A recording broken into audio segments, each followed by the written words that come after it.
Your repeated mockery of Kailasa, calling it fictitious or digital or fantasy nation, it's just not just grossly ignorant, it is you proving yourself to have the same colonial mindset that was used on the rights of the indigenous Hindus, with which their sovereignty and statehood was stolen away from them.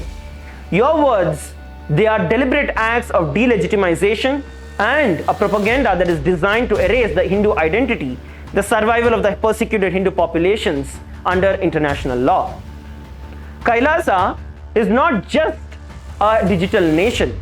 Kailasa is the world's largest digital nation, and Kailasa has multiple sovereign territories as per international law that you are very well misquoting the Montevideo Convention. I'll come back to it in a bit. First, to get started, you deny the right to self-determination. By mocking Kailasa's very existence, you are denying the fundamental right of self-determination that has been enshrined in the UN Charter, the International Covenant on Civil and Political Rights, and the International Covenant on Economic, Social and Cultural Rights. Your claims blatantly misrepresent the international law that I stated earlier. Under the 1933 Montevideo Convention, Kailasa fulfills all the four essential criteria of statehood. Point number one, permanent population. Kailasa has a very well defined Hindu population that has been tied together with our language, religion, history and persecution that you guys have caused. Second, defined territory. As stated earlier, Kailasa has multiple sovereign territories, and this has also been documented and declared. You just need to go a little more and read up in the website rather than distorting the information that is given in the website. Point number three, government. Kailasa has a very well established government structure, constitution, ministries and diplomatic organs.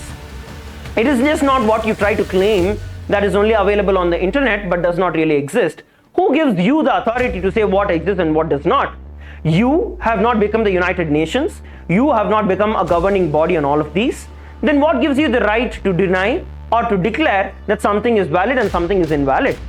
Point number four, the capacity to enter into relations with other states. Kailasa has signed bilateral agreements and engagements with multiple internationally recognized nations at multiple different levels, be it the federal, be it the state, be it the city, at multiple different levels. You are so blind that you are not even able to see the facts that are presented in our own website that you claim to have thoroughly gone through. Kailasa is not a new invention. It is the revival of multiple unbroken Hindu sovereign lineages that were violently erased through colonization and forced secularism. Under the doctrine of continuity, sovereignty survives even through disruption, exile or occupation.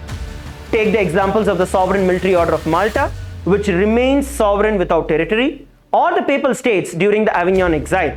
Kailasa's legitimacy is intact under international customs. You would not dare to deny the juridical sovereignty of these European non-territorial states, would you? Yet, you are quick to do so when a civilization in question is the Hindus. This is cultural supremacy and racism, not journalism.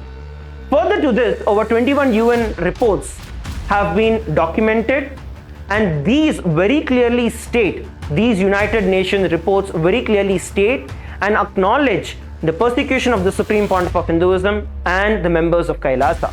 Yet you refuse to acknowledge all these international findings. Why is that? Because very well it contradicts with your narrative of trivializing and mocking the Hindu resilience.